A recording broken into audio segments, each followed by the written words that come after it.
पढ़ने और सुनने के लिए हम निकालेंगे इब्रानियों की पत्री, उसका 13वां अध्याय और 13वें पद से लेकर 16वें पद तक। सो आओ उसकी निंदा अपने ऊपर लिए हुए छावनी के बाहर उसके पास निकल चलें।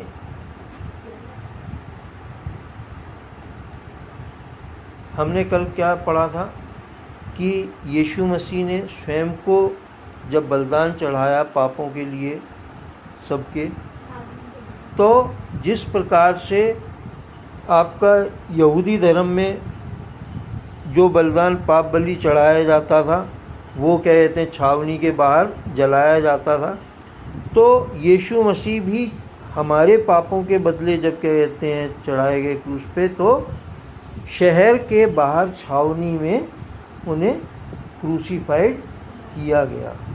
जो हम उन्हें सलीब पे खींचा हुआ देखते हैं उस तरह से उनके हाथ और पैरों में कीलें ठोकी और उनको कोड़ों से मारा, फूका भी, चांटे भी मारे, घूसे भी मारे,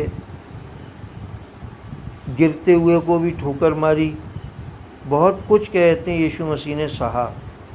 क्यों? क्योंकि उन्होंने ये कहा था कि मैं परमेश्वर का पुत्र हूँ, और आज वो हमें भी ये कहलाने का मौका देता है। क्यों? क्योंकि लिखा होगा जो कोई उसके द्वारा परमेश्वर के पास आता है वो उसका सेंत मेत क्या कर देता है, उद्धार करा देता है ना। सेंत मेत उद्धार यानी कि फ्री ऑफ कॉस्ट। तुम जैसे आजकल क्या हो रहा है कि पहली क्लास में पढ़ रहे हैं, वो 10वीं क्लास में पढ़ रहे हैं बोर्ड के जबकि एग्ज़ाम है, लेकिन बच्चे सेंत मेत पास हो जा रहे हैं, कॉन्फिडेंशली पास हो जा रहे हैं ना, कोई उन्हें मेहनत करने की कोई ज़रूरत नहीं पड़ रही। तो उसी प्रकार से हम परमेश्वर को कैसे प्रसन्न कर सकते हैं कि हमारे जीवन में कहते हैं परमेश्वर के काम प्रकट हों, जो वो हमारे जीवन से चाहता है हम वो काम कर सकें। सबसे बड़ा काम तो उसका नाम लेना ही है, लेकिन उसने बाकी के और भी हमें इस संसार में रहते हुए कामों को करने को दिया है कि वचन के साथ साथ हम अपनी मेहनत मजदूरी काम कारोबार भी करें। ठीक है कि नहीं? तो इच्छा काम परमेश्वर ही हमें देते हैं। तो हमें क्या है कि उनके वचनों को मानना है और उनके समान हमें क्या करना है, छावनी के बाहर निकल आना है। छावनी के बाहर से मतलब सामाजिक कामों से, जो हम समाज में अपनी अर्निंग के लिए करते हैं, अपने किसी भी बात के लिए ऐसी करते हैं जिसमें हमारा फ़ायदा होता है, तो वो क्या है, एक सामाजिक कार्य है ना। एक सामाजिक कार्य भी है वो, और दूसरा क्या है कि वो अपना कार्य भी है इंसान का, है ना। क्यों? क्योंकि हर कोई इंसान समाज सेवा भी नहीं कर सकता अगर समाज सेवा की तरफ हम देखें तो, लेकिन वो सामाजिक कार्य तो है, लेकिन वो कार्य परमेश्वर का दिया हुआ है इंसान को, जो भी वो करता है। जैसे मैं डॉक्टर हूँ, तुम अपना काम कर रहे हो, तुम्हारी आंटी अपना, तुम्हारा ये, तुम अपना, ठीक है कि नहीं। हर एक का अपना अपना है, वो सेवा भी है, समाजी सेवा भी है, और परमेश्वर का दिया हुआ हमें कार्य भी है जिसे हमें ईमानदारी से पूरा करना है। ठीक, तो हम उसे काहे से प्रसन्न कर सकते हैं? हम उसे, यीशु मसीह ने तो हमारा छुटकारा सेतमेत कर दिया है उस पर विश्वास करने के जरिए से, लेकिन हमें क्या करना है, इन सारी बातों से, जो संसारिक बातें हैं उनसे बाहर निकल आना है। छावनी के बाहर हमें क्या है, निकल आना है।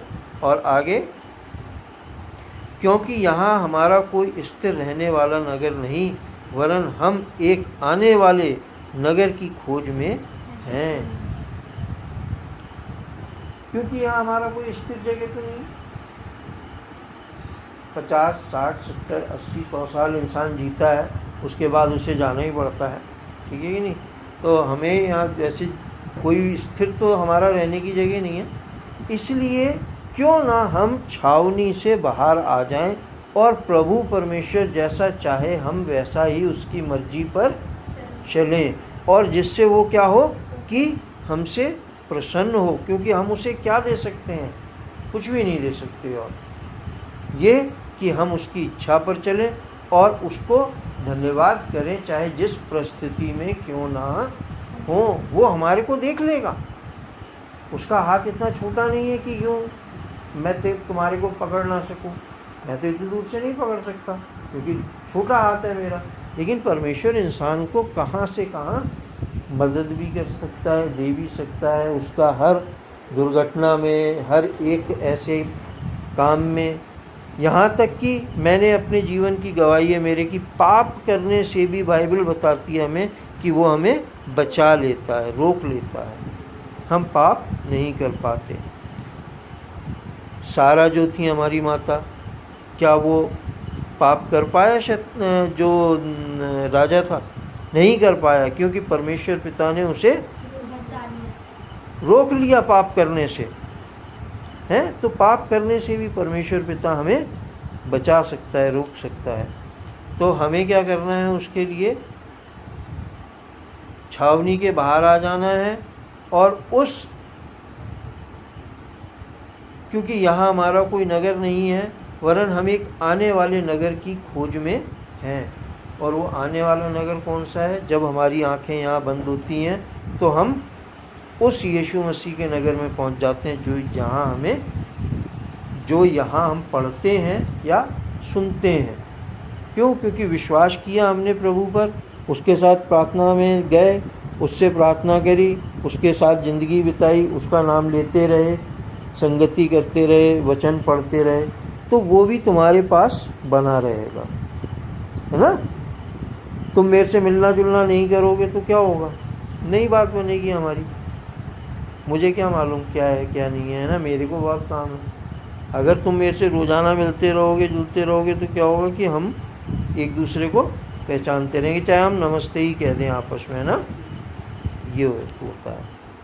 तो आगे पद में लिखा है, इसलिए हम उसके द्वारा स्तुति रूपी बलिदान अर्थात उन ओठों का फल जो उसके नाम का अंगीकार करते हैं, परमेश्वर के लिए सर्वदा चढ़ाया करें। क्यों? क्योंकि हम यहाँ नहीं रहने वाले, हमें तो उस नगर में जगह मिल गई है जहाँ आंसू एक नहीं होगा हमारा, क्योंकि यीशु मसीह ने कहा कि मैं तुम्हारे सारे आंसुओं को पोंछ डालूंगा, है।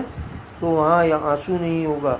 हम उसी नगर के लिए तैयारी में रहें, अपने परमेश्वर पिता के साथ सच्चाई से चलें, उसका धन्यवाद करते चलें, उसके काम जो वो देता है हमें वो पूरे करते चलें, उसकी इच्छा को समझें, उसकी मर्जी पर चलें। यही हमारा जो है छावनी से बाहर निकल आना है और प्रभु की सेवा में, समाज की सेवा में अपने आप को लगाना है, जैसा कि वो चाहता है कि हम क्या करें? स्तुति रूपी बलिदान चढ़ाते रहें। और आगे क्या करें? 16वें पद में, पर भलाई करना और उदारता ना भूलो, क्योंकि परमेश्वर ऐसे बलिदानों से प्रसन्न होता है। पर क्या करना? भलाई करना ना भूलो।